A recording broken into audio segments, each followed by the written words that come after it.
काशी राजा महाराजा महाराज हिरण्यकश्यप, महाराज बलि, महाराज विरोचन, चंद्रगुप्त मौर्य एवं सम्राट अशोक सहित मौर्य वंश के 10 महाराज।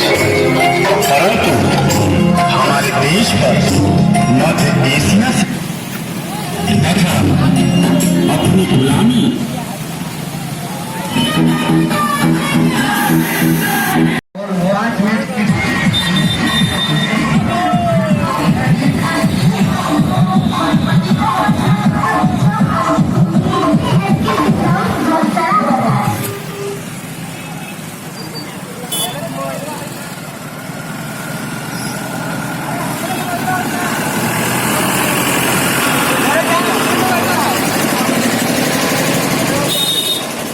गाना बजाता चले। जय भीम भीम भीम,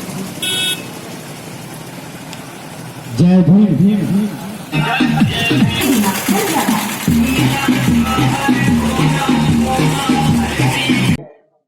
पूर्व के वर्तमान में जितने जनप्रतिनिधि हैं, यहाँ के आम निवासी हैं, इसके अलावा बाबा साहब को अपने दिल में सजो के रखने वाले या बाबा साहब की प्रेरणा से अपने जीवन को प्रेरित करने वाले जितने भी हमारे मित्र, हमारे भाई, हमारे परिवार के सदस्य हैं, सबका मैं हार्दिक स्वागत करता हूँ और सबके लिए एक बार तहे दिल से जय भीम कहना। आज बाबा साहब की जयंती है और मैंने राजधानी बाबू को भी कहा था और सर भी आए थे तो मैंने कहा था कि महत्वपूर्ण यह है कि अब बाबा साहब के विचारों को वहाँ तक लेके हम लोग चले जहाँ पे रोशनी अभी तक नहीं आई है। हम जो कन्विंस हैं, आप जो जानते हैं, अगर हम ही एक दूसरे को सुनते और सुनाते रहे तो चीजें वहां नहीं पहुंचेंगी जहां पहुंच जानी चाहिए। देखिए, यह देश काफी पुराना देश है, हजारों साल की संस्कृति है और जितना पुराना संस्कृति है तो यहाँ की जो सामाजिक व्यवस्था है, उस सामाजिक व्यवस्था में एक तरफ यदि शोषण है तो एक दूसरी तरफ शोषक है। मैं जब अपने तई बाबा साहब के विचारों के आलोक में जब मनन करता हूँ तो 2 बातें मेरे जहन में सामने आती हैं कि इस देश में गुलामी का स्वाद तो हर किसी ने चखा है। कोई 5000 साल से गुलाम है, कोई 1000 साल से गुलाम है, कोई 150 साल से गुलाम है। जो आजादी की लड़ाई चली थी तो बड़े बड़े महापुरुष हुए और उनके मुकाबले क्योंकि हमारी हैसियत इतनी छोटी है कि ना हम उनकी आलोचना कर सकते हैं, ना हम उनमें कमियां ढूंढ सकते हैं। लेकिन मैं आजाद भारत में 20वीं शताब्दी में इस देश को बदलने का,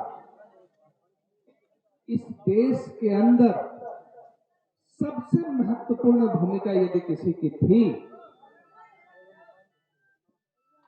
तो वो डॉक्टर भीमराव रामजी अंबेडकर साहब की थी। देश के लिए राष्ट्रपिता महात्मा गांधी हैं। मैं अपनी बात बताऊं, अपने दिल से मैं राष्ट्रपिता अंबेडकर को ही मानता हूं।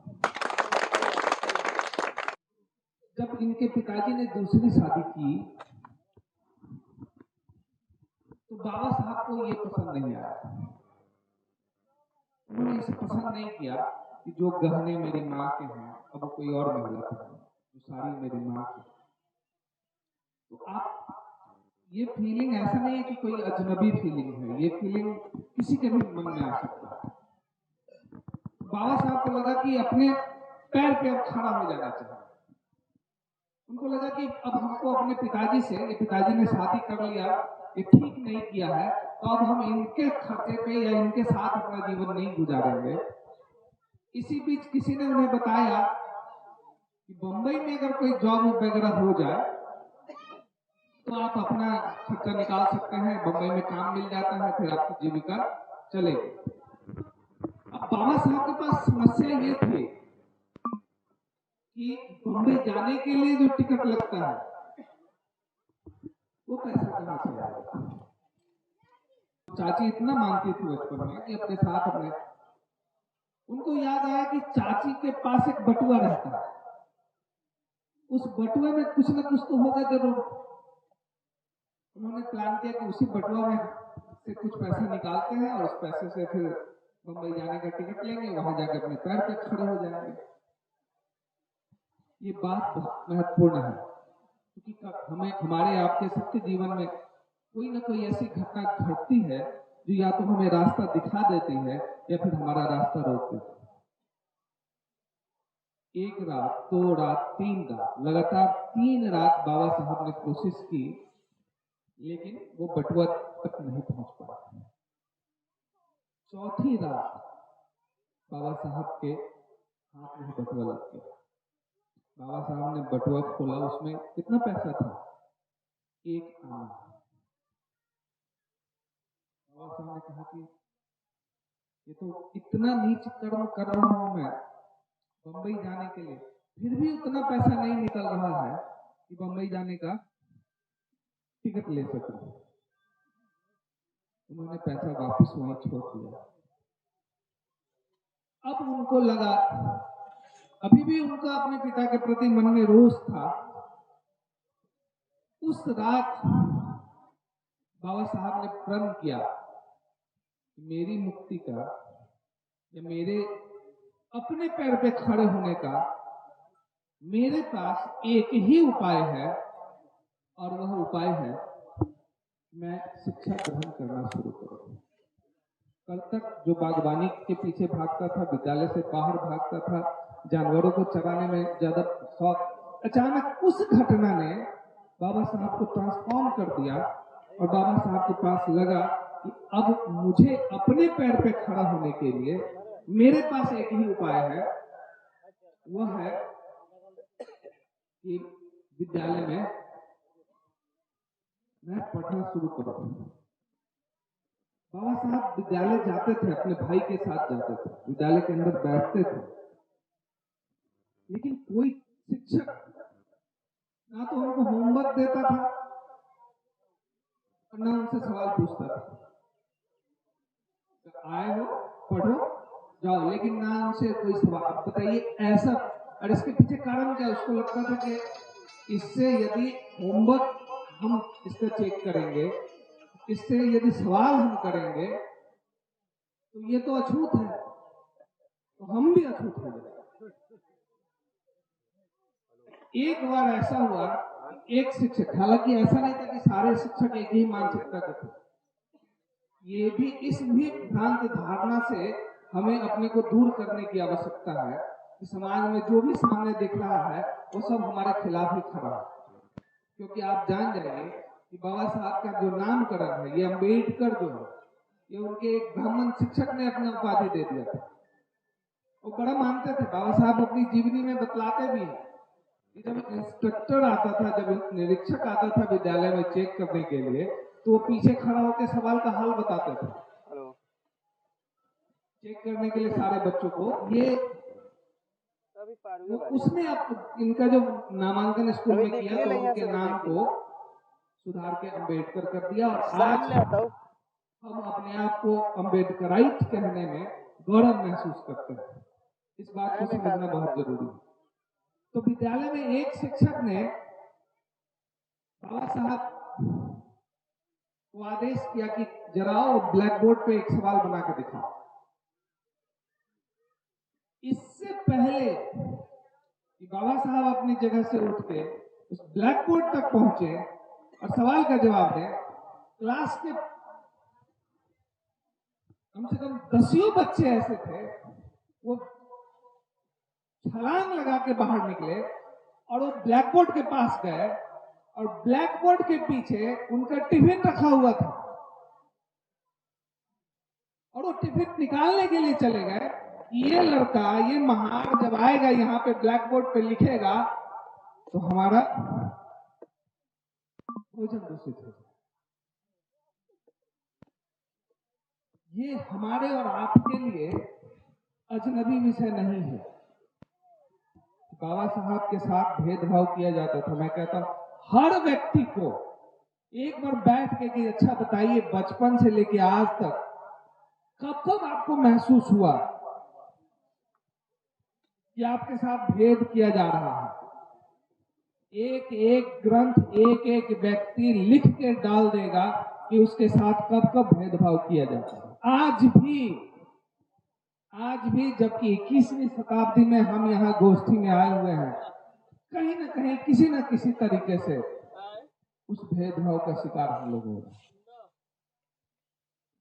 बाबा साहब की जब आगे की पढ़ाई की बात हुई, बहनों की शादी हो चुकी थी। राम जी मालोजी सतपाल जी जो बाबा साहब के पिताजी थे, वो इतने सक्षम कि वो ये लोग सतारा पहुंच गए, वहां खजांची का काम करने लगे थे। लेकिन ये अब इतने सक्षम नहीं थे कि दोनों बेटा को एक सके। ये देखो भाई, तो उनके बड़े भाई ने ये डिसीजन लिया कि अब मैं पढ़ाई जारी नहीं रखूंगा, अब मैं किसी जॉब की तलाश करूंगा और मैं और मेरे पिताजी दोनों मिलके बाबा साहब को आगे पढ़ाने का काम करेंगे।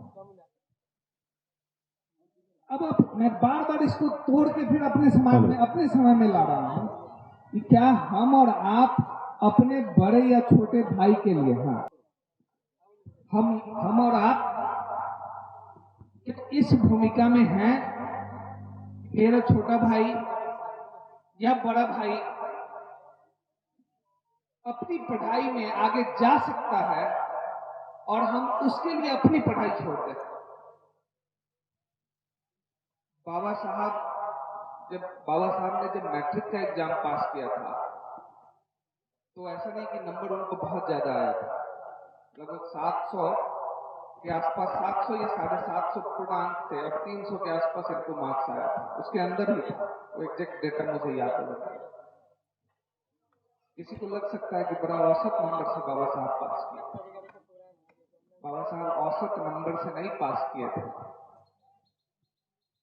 एक व्यक्ति जिसके पैरों में हजारों साल की बेड़ियां हो, सर पे हजारों साल का वजन हो,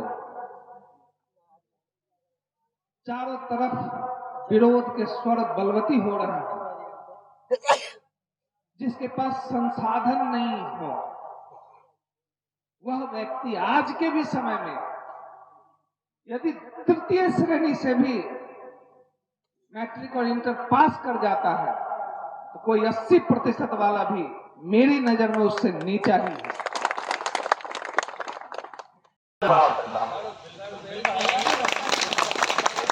भाई बहुत खुशी होगा। सभी साथी जितने लोग ताली बजाए हैं सभी को रहना होगा। ताली तो बजा दिए हैं लेकिन रहना पड़ेगा। 3 मीटिंग, एक सरैया मंदिर में और एक हमारे गांव में। गांव में हमारा बहुत संघर्ष किया है सर, बहुत, कितना कहानी का है, लेकिन खुशी होता है कि जब जब संकट आता था बाबा साहब को याद करते थे। हम संकट कभी नहीं परवाह किए, लेकिन जो भी मेरे औकात के मुताबिक लक्ष्य था वहां। तो अब सभी साथियों से समय का मैं क्षमा मांगूंगा और आप लोग जिस तरह से कह दिए हैं तो याद रखिए, लड़का नहीं मिला जो साइकिल से आया हम लोग के साथ है, साइकिल से छोटा छोटा बच्चा है, तो यही इन्हीं बातों के साथ अगर कुछ गलत बोला गया हो तो क्षमा करेंगे। सही है प्रस्ताव तो हमको साथ देने का काम करेंगे।